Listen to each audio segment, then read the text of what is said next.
Hi, I'm Beth Blackerby. I'm the founder of violinlab.com. It's a website devoted entirely to teaching violin technique, beginning, intermediate, advanced, with very detailed video lessons.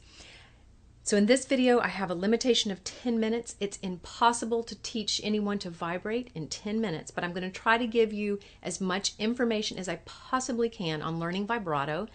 Just know that when this is over, there's still a lot more to learn. I have 10 very detailed videos on the website at violinlab.com. Vibrato. It's that characteristic technique that gives our sound personality and character. It makes the violin sing.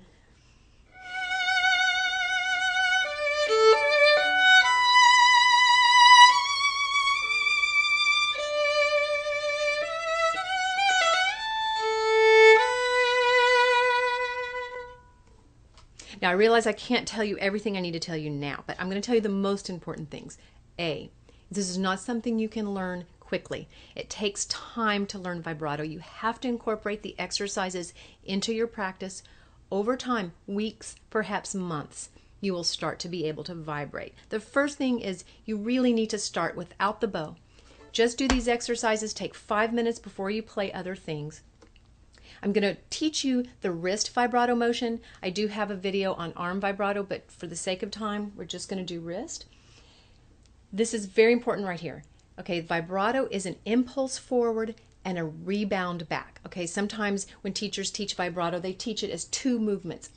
Back, forward, but we really don't do two motions. We do really one motion and then there's a rebound, just like you're throwing a ball against a wall. Okay, it rebounds back. So the impulse is forward and your hand naturally bounces back. Try this. Just push your own hand forward and watch it rebound back. Okay, so to replicate that wall, we're going to use the shoulder of the violin. Again, to do this with your own hand, just push your hand forward, it rebounds back. Okay, that's the vibrato impulse.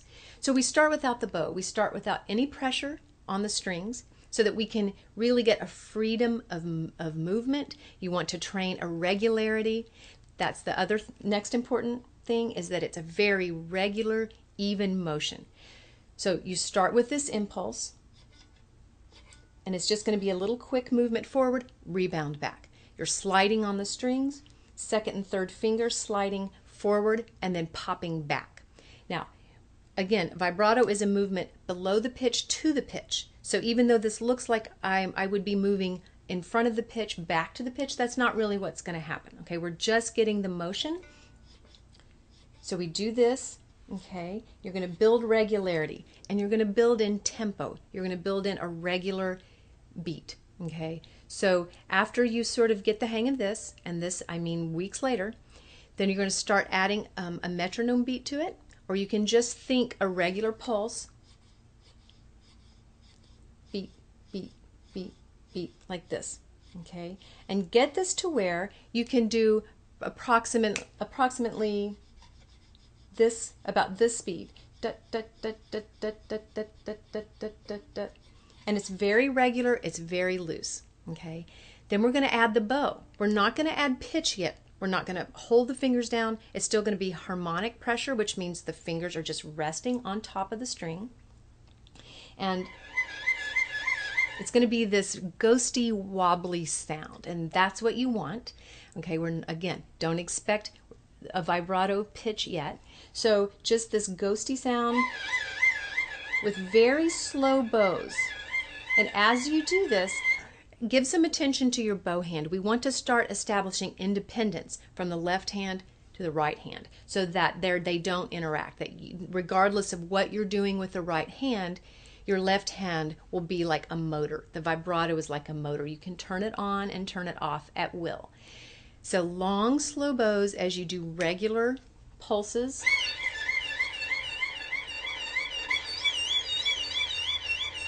And I usually have students do this with a metronome, and then as they do it with the metronome, they'll do it with the click of the metronome. Click, click, click, click, and then we subdivide. You do it twice as fast. Click, click, click, click, click, click. And then we can go faster.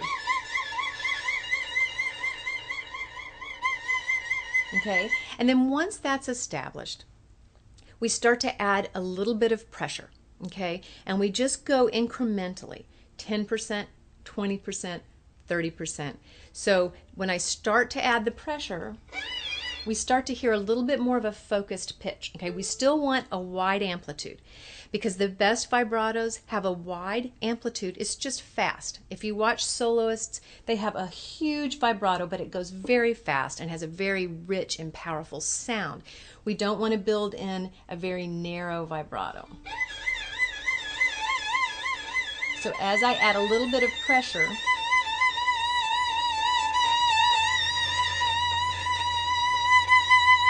what happens is the skin of the finger starts to actually sort of stick to the string on its own. And then as it does that, you still have the vibrato motion, but the finger is starting to stay in place. Okay, again, over the course of weeks. So now as I add a little bit more pressure, I start to hear the pitch. Okay, I was using an A, which is a harmonic here.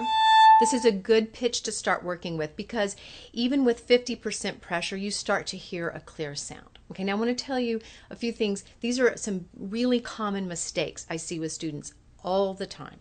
The biggest mistake is that the hand right here, the knuckle right here, is clenched or pressing up against the neck of the instrument. If that's the case, the hand cannot vibrate. And what happens is you see students trying to wiggle the wrist from here, and it's not really creating a vibrato sound because the finger and the hand itself is not moving. It's not pulling away from the pitch because it can't. It's stationary. By holding onto the neck, you're making the hand and the finger stationary. So there has to be a little bit of space between the neck and the knuckle of the finger. Okay, that's the only way we're going to get a vibrato. So ask yourself, look in the mirror if that's the case with your playing. If you're wondering why your vibrato isn't sounding the way you want it to, look to see if there's contact between the inside of the hand and the neck of the instrument. So there has to be this looseness. And the other thing is when you're learning vibrato, again, don't be disconcerted that it's slow and wobbly. It will speed up over time. The biggest mistake is trying to get it fast too soon, and then you build tension in the hand. So it's like, it sounds like this, and there's no flexibility or relaxation. So go ahead and allow for that large wobbly sound at first.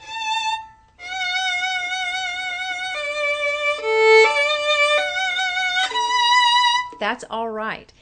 It will speed up. It will become more natural. Just have the patience. And again, check out violinlab.com. I have, again, 10 very detailed lessons on the whole vibrato process.